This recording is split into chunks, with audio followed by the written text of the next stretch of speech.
A good net of Shabbos. Chronology is not Torah, part 2. I know that my colleagues will question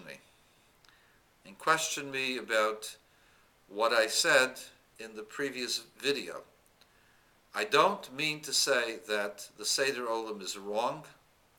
What I mean to say is that there were and still are rabbis, I'm talking about ultra-Orthodox rabbis, who questioned the veracity and the exactitude of the Seder Olam. We find, for example, several problems with Seder Olam. We find that God tells Abraham that there will be servants in Egypt for 400 years, and according to the Seder Olam, we were only there for 210. And then in the Pasuk itself, it says at the end of 430 years, we left Egypt.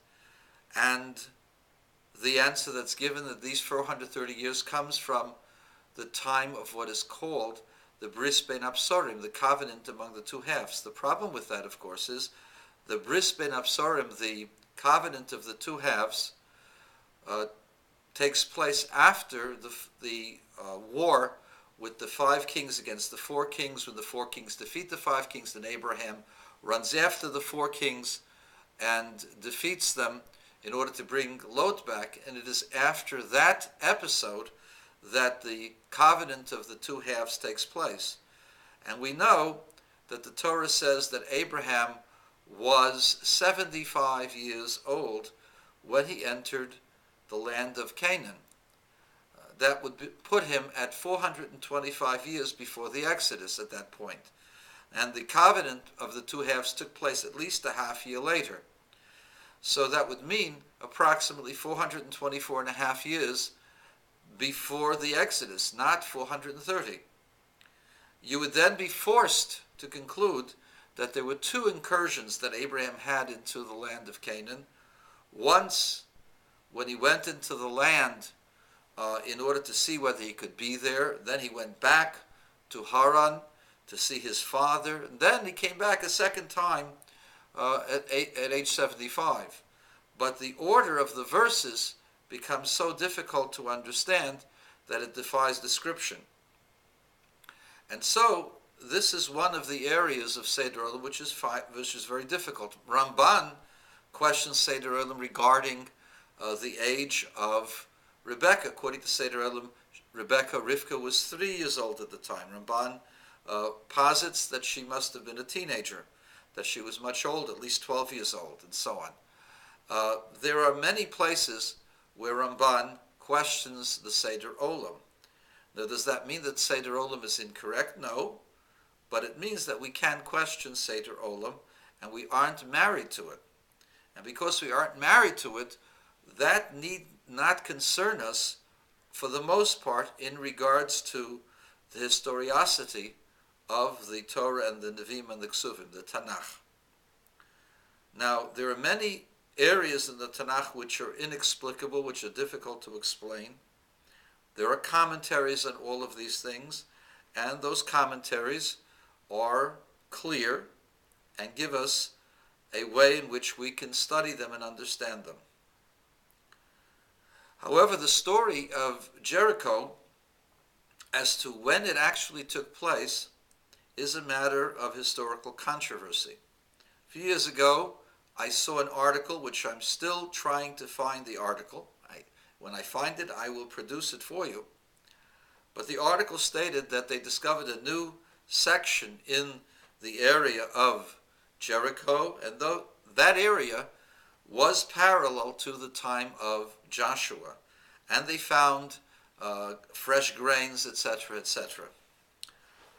I have not been able to discover that article from my archives again, and looking through the archives of the New York Times, I cannot locate that particular article, and so for the time being, we will have to suffice with the controversy that surrounds the dating of the capture of the town of Jericho.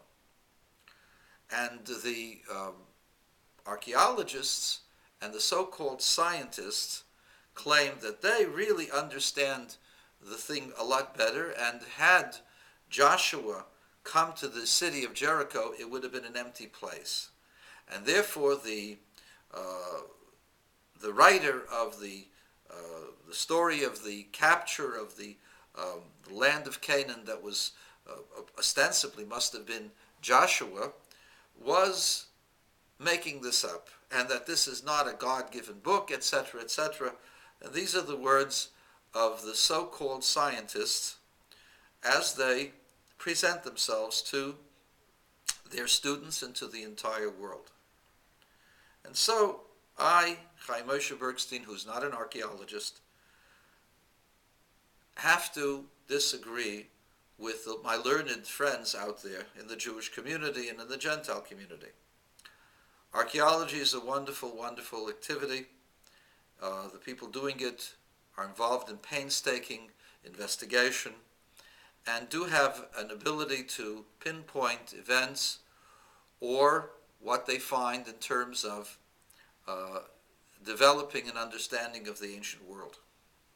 That said, number one, they don't have everything. They haven't discovered everything, and because they haven't discovered everything, you can't make conclusions based upon what you've seen. If you only see a part of a car, let's say you don't see the wheels and you don't see the engine, and you just see the seats, you would posit that people living in the 20th century went around in these large carriages drawn by horses with a hitch that is not yet seen, but they went around in these very luxurious compartments without understanding that there was an engine and there was a drivetrain and there was a transmission and so on and so forth, because you only saw the top part of it. You didn't see the chassis, you didn't see the drivetrain. So too, archaeology is an incomplete picture of what is going on, because you only see what you're able to dig up. What may be out there, you haven't seen yet. And therefore, one should not jump to conclusions based upon a partial image. That's number one. Number two, from what has yet been discovered in the area which is said to be Jericho, incredibly matches everything that's found in the prophet's rendition as to what happened in Jericho. In chapter 6, verse 1, it says that V'yiricho sogeres sugeres mipnei b'nei Yisrael. Yericho was closed and further closed before the children of Israel. Now this is a very enigmatic statement, and the commentaries have their approach to it. I'll give you my approach from the point of view of archaeology. The archaeologists discovered that there was a wall, not a wall of bricks, but there was a rock outer wall, not a wall, but base, that was at the outside, at the rim, about 15 feet high, 20 feet high, outside of Jericho. On top of that, they had this brick wall that was about 6-7 feet thick and maybe another 25 feet high. And so you see a fortification that's maybe 45 feet high, but that's not the end of it. They had a slope, it's about 35 degree slope, which is impossible to walk up to in normal circumstances. And at the top of that slope was another wall that was another 25, 30 feet high. Looking at that entire fortification, you saw about 8 to 10 stories of walls around the city. Now this is an incredible fortification. So it says sogeres umisugeres, meaning that there were 2 lines of walls.